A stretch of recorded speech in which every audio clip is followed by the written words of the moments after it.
Hello guys, ഞാനിപ്പോൾ ഉള്ളത് പന്തളത്താണ്. നമ്മൾ ഇന്ന് പോകുന്നത് പന്തളം കൊട്ടാരത്തിലേക്കും അവിടുന്ന് തൂക്കുപാലത്തിലേക്കുമാണ്. നമ്മൾ പാലത്തിലേക്ക് കയറും മുൻപ് തന്നെ ഇങ്ങനൊരു ബോർഡ് അവിടെ കാണാൻ കഴിയും. അതായത് ഒരേ സമയം 50 പേര് മാത്രമേ ഈ തൂക്കുപാലത്തിൽ കൂടെ നടക്കാൻ അനുവാദമുള്ളൂ. അതിന് ഓപ്പോസിറ്റ് തന്നെ മറ്റൊരു ബോർഡും കൂടി കാണാൻ കഴിയും. വേസ്റ്റ് കാര്യങ്ങൾ ഇടുവാണെങ്കിൽ പിഴ ഈടാക്കുന്നതാണ്, 5000 രൂപ പിഴ ഉണ്ടാകുന്നതാണ്. പിന്നെ ഈ പാലം എന്ന് പറയുന്നത് കേരളത്തിലെ one of the wide suspension ബ്രിഡ്ജാണ്. പിന്നെ ഈ ഒരു പാലത്തെപ്പറ്റി പറയാനാണെങ്കിൽ ഇത് അയ്യപ്പസ്വാമി ക്ഷേത്രത്തെയും അതിൻ്റെ ഓപ്പോസിറ്റുള്ള ശ്രീകൃഷ്ണസ്വാമി ക്ഷേത്രത്തെയും കൂടെ കണക്ട് ചെയ്യിക്കാൻ വേണ്ടിയിട്ടാണ് ഇങ്ങനൊരു പാലം നിർമ്മിച്ചത് തന്നെ. അവിടെ ഒരു അമ്പലമുണ്ട് കേട്ടോ. ആ അമ്പലം കാണാൻ പറ്റുന്നുണ്ടോ? അവിടെ അമ്പലത്തിൽ കയറുന്നില്ല, നമുക്ക് എന്തായാലും ആ സ്റ്റെപ്പിൻ്റെ അവിടെ പോയി നോക്കാം. പിന്നീട് ഈ ഒരു പാലത്തിൻ്റെ നീളം എന്ന് പറയുന്നത് 70 മീറ്ററാണ് വരുന്നത്.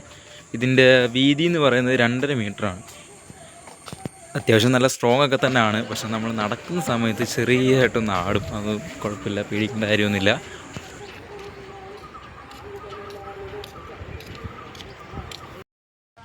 നമ്മൾ അവിടെ ഇന്ന് കണ്ട ആ ഒരു അമ്പലത്തിൻ്റെ ആ ഒരു ഭാഗമാണ് കേട്ടോ ഇത്. എനിക്ക് തോന്നുന്നു ഈ പാലം ഇപ്പോൾ പണിഞ്ഞിട്ടൊരു 12 വർഷമായി കണ്ടു. 12 വർഷം കഴിഞ്ഞെന്ന് തോന്നുന്നു. കാരണം 2012-ലാണ് ഇതിൻ്റെ പണി നടക്കുന്നത്. 2013-ലാണ് ഇതിൻ്റെ ഉദ്ഘാടനം നടന്നത്. ഈവനിങ്ങും മോർണിംഗും ഒക്കെ വന്നിരിക്കാനൊക്കെ പറ്റിയ നല്ലൊരു സ്പോട്ട് തന്നെയാണ് കേട്ടോ അത്.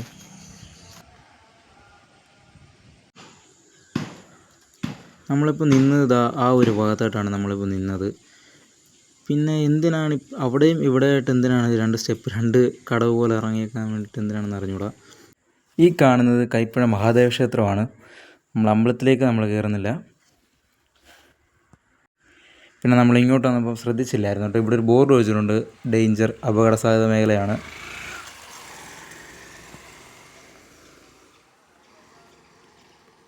ഇതിനിപ്പുറത്ത് തന്നെ ആയിട്ട് സ്ത്രീകൾക്കുള്ള കടവുമുണ്ട്. പിന്നെ നമുക്ക് തിരിച്ച് കൊട്ടാരത്തിലേക്ക് പോവാം. നമ്മളിപ്പോൾ നിൽക്കുന്നത് കൊട്ടാരത്തിന് കിഴക്ക് ഭാഗമാണ്. അത് ആറിങ്ങനെ ഒഴുകി വരുന്ന ആ ഒരു ഭാഗമാണ്.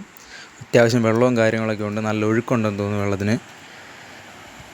ഇനി അടുത്തൊരു മണ്ഡലകാല മാസം ആകുമ്പോഴത്തേക്കിനും അയ്യപ്പ ഭക്തർ കുളിക്കാൻ ഇറങ്ങുന്ന ഒരു സ്പോട്ടാണിത്. അത്യാവശ്യം ഇപ്പം നല്ല വെള്ളവും കാര്യങ്ങളൊക്കെ ഉണ്ട്. ആ സമയത്തേക്ക് വെള്ളം കുറവായിരിക്കും. ആ ഒരു നവംബർ ഡിസംബർ ആ ഒരു മാസത്തേക്ക് അത്യാവശ്യം വെള്ളം കുറവായിരിക്കും. ഇപ്പം കയറൊക്കെ കെട്ടി വെച്ചിരിക്കുകയാണ് ഇറങ്ങാതിരിക്കാൻ വേണ്ടി.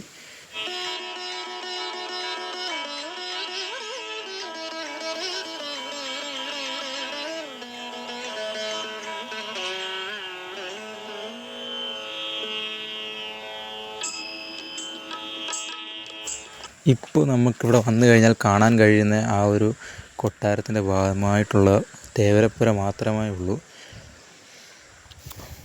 ഈ ഒരു സമയത്ത് വന്നതുകൊണ്ട് തന്നെ നമുക്കിതിനുള്ളിലേക്ക് കയറുവാൻ കഴിഞ്ഞില്ല.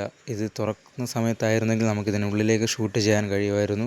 മണ്ഡലകാല മാസമായി കഴിഞ്ഞാൽ നമുക്കറിയാം, തമിഴ്നാട്ടിൽ നിന്നും ആന്ധ്രയിൽ നിന്നുമൊക്കെ വരുന്ന ഒരുപാട് അയ്യപ്പ ഭക്തന്മാർ ഇവിടെ വന്ന് തൊഴുതതിന് ശേഷം മാത്രമാണ് ശബരിമലയിലേക്ക് പോകാറ്. ഈ ഒരു സ്ഥലം അറിയപ്പെടുന്നത് മണികണ്ഠനാൽത്തറ എന്നാണ്. അതിനൊരു ഐതിഹ്യം കൂടിയുണ്ട്. മഹർഷിയെ നിഗ്രഹിച്ചതിന് ശേഷം അയ്യപ്പനും ദേവന്മാരും കൂടി ഈ ആൽത്തറയിൽ വിശ്രമിച്ചു എന്നാണ്.